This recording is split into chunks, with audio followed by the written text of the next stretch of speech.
topic on which you are going to speak in this session is personal excellence and leadership. And definitely that is one of the aspiration of every bid and proposal manager. But somehow in that race of submitting a bid and dealing with the entire process of going through that entire process of preparing a bid, submitting a bid, and then from taking the next bid and going forward, somewhere that aspiration aim gets lost. And in a very recent survey which we did with the community of bid and proposal managers, we were really surprised to see that there was a majority of the people of the participants or the community members who said that given an opportunity they would change their role, and they don't see a scope for leadership or scope for moving ahead in the in this particular role. So what would be your take, or what would be your suggestion to with your experience to such participants or out of the community at large, when Okay. it comes to personal excellence and leadership? Yeah, no. So I will specifically answer your question. It's a very valid question that many people in the bid management role in the middle office, I call it as a middle office. So there's a front office is selling, the back office is execution and delivery. The middle office is the office that connects these two, and which consists of so many things. Bid management is one, pre-sales is another, and CMC, which is your contracting and finance, etc. All that is also there as part of the middle office. Now, I have seen that in my life, many people, you see, at the end of the day, a large population tries to get a role which avoids a target. Okay, uh, target means, my God, quarter on quarter, daily pressure. Delivery guys have targets. They have to meet customer deadlines. They have to do it to budgets. Sales guys, of course, have targets, and many people try and land up in the middle office, believing that it will be less of a target pressure. Okay, and then very soon they realize that the company thrives on targets, and people who meet targets actually drive the company, and the middle office people feel pressured and probably feel that they are not contributing, in a manner of speak. Okay, because they don't have sales guys usually boss around with them and say, hey, do it, and etc. And delivery guys, kind of, they just don't care about much about middle office. That's the, I mean, I'm now generalizing it. Okay, now in this scheme of things, the middle office people's aspiration, many of them, especially when they come from delivery to pre-sales or those kinds of areas, their aspiration is to ultimately move into a selling client-facing role, because there they feel they can make a huge impact. There they feel they are counted. Here they feel they are not counted. So I'm going to give tips on how this move can happen, right? Because what you're saying is they want to get out because they felt they are boxed in, and Right. they're not really making an impact, and they want to change their role. Where will they change their role? They either go back to delivery, or they can go into a selling, client-facing, revenue impacting role, which is where I say that, you see, you have the greatest opportunity to be on the ring side, to be facing the sales guys, to be helping them, to be making their lives easier, right? And such people, so I'll give you a cricketing example many years ago, when a Ravindra Jadeja came in the Rajasthan Royals under the captaincy of Shane Warne, you could see that energy was jumping out of him. When a Virat Kohli came in Bangalore, Royal Challengers Bangalore, under the then captaincy of I don't remember who, you could see the energy jumping out of him, right? That is what we have to be as middle office people. That people say, who is this guy? Who is this person going beyond his work? Who is this person trying to help me without me asking for it? Then when that happens, then those salespeople say, hey, I want this guy. Can I get him? It's like almost there's a film director walking on bandstand and seeing this pretty girl with an umbrella under the bus and they say, will you act in my movie? Right? So that kind of thing has to happen. Right? Here, of course, the girl is pretty. She didn't do anything about it. But in this case, the person is jumping out of his skin. Right? Say, I want this person. Hey, no, he has never done any sales. It's okay. I will teach him sales. That's what happens. And how much does this happen? Probably 2%. Right? 98% of the people are waiting for the thunderbolt to hit them from somewhere. Yeah. Right? Yeah. And where there no thunderbolt hits, nothing is happening. Hey, I want a shift in role. Exactly. And I think that's a very, very valid point of view. And I think that would be of a great help.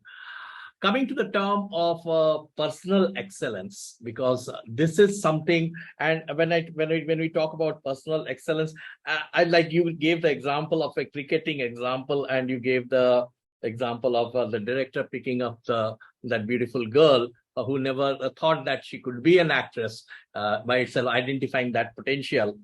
Uh, I generally go with the mythological example of Sri Krishna and Arjun, thinking that Arjun is the sales guy in front ending, and if the bid manager plays the role of Sri Krishna and guides him into that in that war, in that complex war zone, possibly that's where the excellence is achieved by the bid management, and to so follow what Krishna did to guide Arjun to win that battle of Mahabharata. So that's example I gave, but that's okay, very mythological example. But in terms of personal excellence, because as you slightly said, the middle office boxed in that box, when you are struggling to find your way out of that box, what is that you can do being inside the box to find your way out of the box as a part of your personal excellence? Yeah. So some of the things I'm going to tell you may be difficult to do because of situations. You see, typical situations I've seen across many companies is that everybody is quarter on quarter driven. Everybody is therefore pipeline driven. And bid management in a lot of companies has no say in which bids to do and which bids not to do. Right? They may make a weak, protest.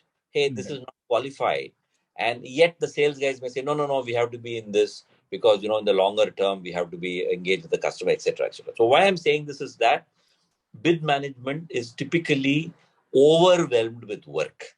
That is statement number one, right? However, if you keep that aside, however, bid management sitting here has a lot of access to data, has a lot of access to research to be able to supplement a salesperson's efforts in the market, right? Bid management, if because if I say all of this, where is the time? I'm so busy, bid after bid. I'm just about making it to get out of the door. And, you are telling me to do research. But since you asked the question, that's if he or she can become Sri Krishna only if they are able to add value, And because see, either that person has done sales and has come into bid management out of choice, which is 1 in a million, right? It doesn't happen. Or he's done delivery and pre-sales and come here because for whatever reasons that he believes that it's a transition into sales. But these people may not understand the salesperson and can't be in his shoes because they have not done it, right? So to be in that shoe and to do it, the only way is to add value through research, right? Hey, I got this data. I think I saw a deal that is being announced by Siebel. So maybe are they going to replace their existing CRM? So is there a way for us to do testing there? These are some of the, leads that through research it can be provided. Hey, they are making an acquisition of this little company. Systems will need to be integrated. Can we go and pitch like this? Right. For their whole, I'm now talking, since I'm IT, I'm going to talk IT examples. Their whole, I've done a research on their whole IT infrastructure. These are the various apps that they have. Oracle database, SAP ERP, IBM hardware. It's a huge thing. Will this be useful for you? Will you be able to then talk to the IBM guy and do something together? Right? This research, if they are able to find the time and do it and get into the salesman's shoes, then that is the value add that they can provide. Definitely. That makes a great sense. The other term in your topic is leadership.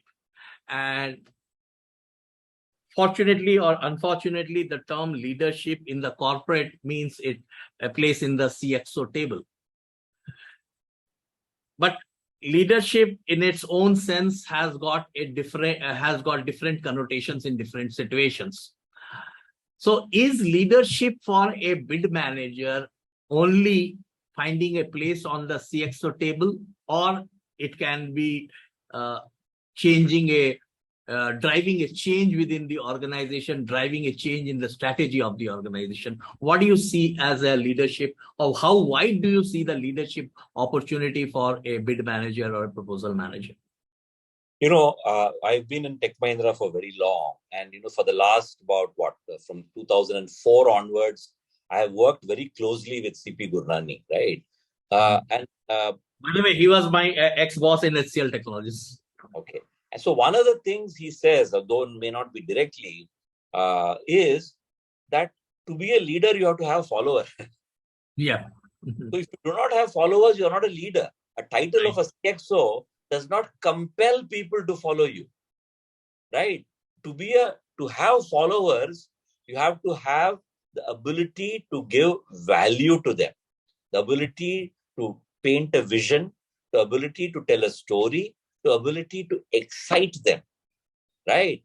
That any person can do. So if you really go and see, you walk into an organization, you will be given an org structure, right? But if you are smart, you'll go to the canteen, you'll go to the smoking area, you'll go on the company bus with people and determine who are the people doing the real work.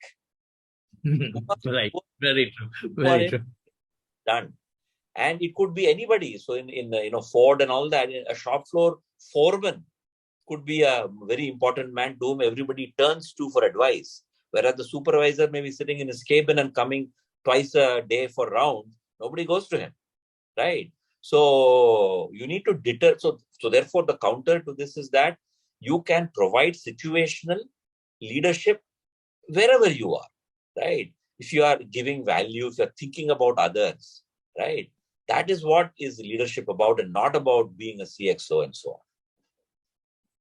Thank you, Krishna. I think these are some of the these are definitely some great insights and great takeaways for the participants in the entire bid management.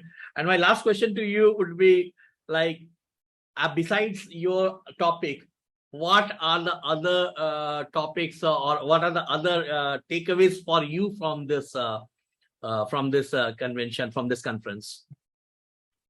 I think for me, as I always believe that bid management and that middle office is a very, very crucial role. If this is a demotivated, dysfunctional organization, then you will have serious trouble to make this connection between front office and the back office, right? So for me, the fact of engaging with the bid management people, with talking to them, sharing my views, motivating them, showing them a way forward to be where you are and still become a leader, to be where you are and give off your best and go away motivated every single day is my mission. Thank you, Krishna. Thank you, Krishna. The industry needs many more leaders like you to keep this role growing, to keep this role thriving, and to inspire people to deliver the value expected out of them in this particular role. So thank you very much. Have a nice day, and I will see you at BPC Asia. Thank you.